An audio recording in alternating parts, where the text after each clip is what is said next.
Now let me start by drawing a line. You know how to draw a line. A simple line starts with an endpoint and finishes with an endpoint, but I want to show you other types of line here. So I go to Insert, go to Profile, and go to Lines here. You can see that I have simple line that I have worked with that. I have infinite line. I'm not going to work with this here. I have bitangent line, bisecting line, and line normal to curve. Let me select this one first. And it tells me click to define the first extremity of the line. So I select here, for example. It tells me now select a curve. So I select this curve, and you can see that the circle is some kind of curve. So I select this. Now you can see that there is a perpendicularity to the circle, and the line is like this. So if I double click on line, you can see the dialog box that is here.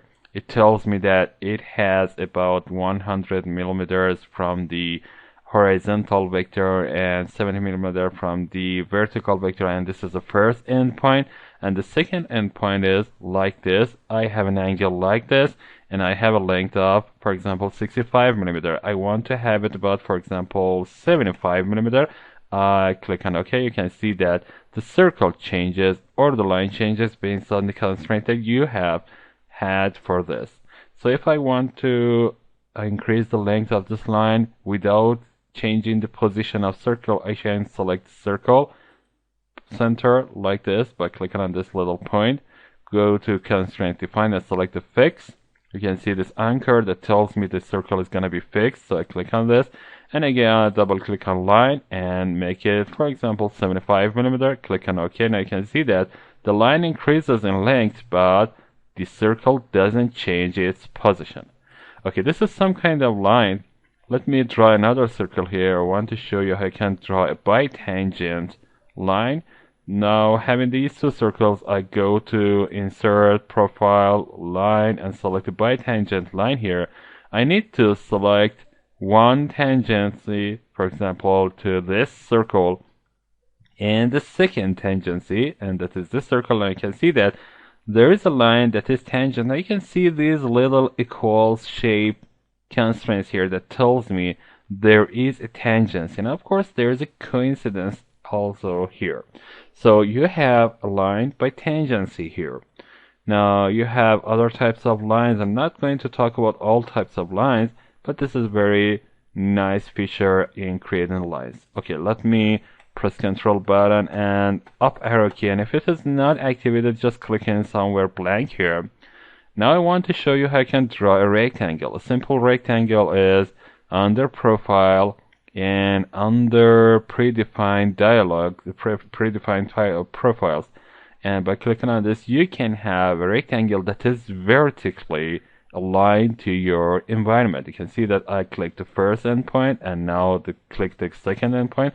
The rectangle is there, and because the geometrical constraints is enabled, you can see that CATIA tries to add as many constraints as it can apply to my shape. Now you can see that I have some vertical and some horizontal constraints here. Now if I want to change the dimension, I can double click on lines and change the dimension. For example, this is 70 millimeter. I want it to be 90 millimeter and click on OK. Now you can see that it changes in dimension. And of course, I can add a dimension constraint and change the constraint. I can go and click on constraints here and click on this line. Click somewhere here. Now you can see that this is 90 millimeter. I can double click on that and type in, for example, 110 millimeter and hit OK. Now all the measures by default are millimeter because my units are like that. If I want to change the units, I can go to Tools, go to Options, and now here I can find the, let me bring it into my capture environment. Click on General, Parameters and Measures here, and under Parameters and Measures you can find the Units tab, and you can see that the length is by default in millimeter. If I want to change it, I select the length, go here, and select the unit that I want to work with. For example, if I want to change the time, and instead of showing in second, I want to show it in hours, so I go to select hour here. Now, or if I want to change the volume, for example, or mass, instead of having kilograms, I can select pound, grams, tons, anything else that I want. So this is an easy way to change. And of course, you do not need to change anything. If you want to have this in other, units, you can change it right here. I double click on this, you can see the millimeter in front of this.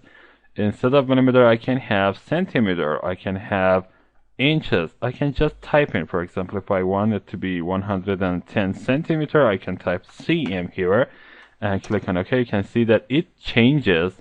And let me zoom out by pressing Control button and pressing page down. And I want to move it a little down. You can see that it shows 1100 millimeters here. Now I just want to press Control Z to go back to its initial state. And let me go up. Now this is 110 millimeters again. Let me show you other types of rectangle. I want to go to Insert menu, go to Profile, go to Predefined Profile, and select Oriented Rectangle here. By this, it tells me select a start point. I click here. It tells me select a point to locate the first side. For example, I want it to be here. This is the first side. Now it tells me select your second side. Now this is my second side, and whenever you do this, you can have different degrees here.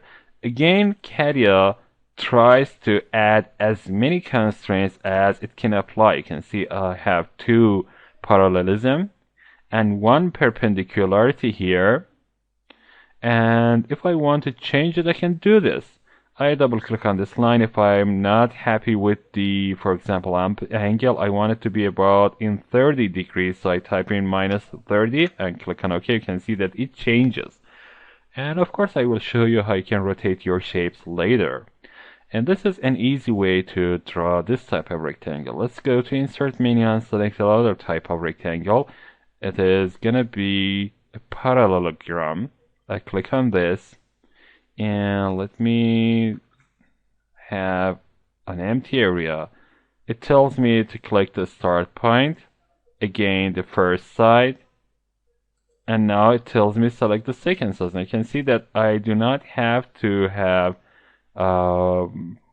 perpendicularity. Whenever I click on somewhere, it is done. And you can see that it just adds to parallelism to my shape. So you know how to draw a line, how to draw a rectangle. Next I will talk about other shapes.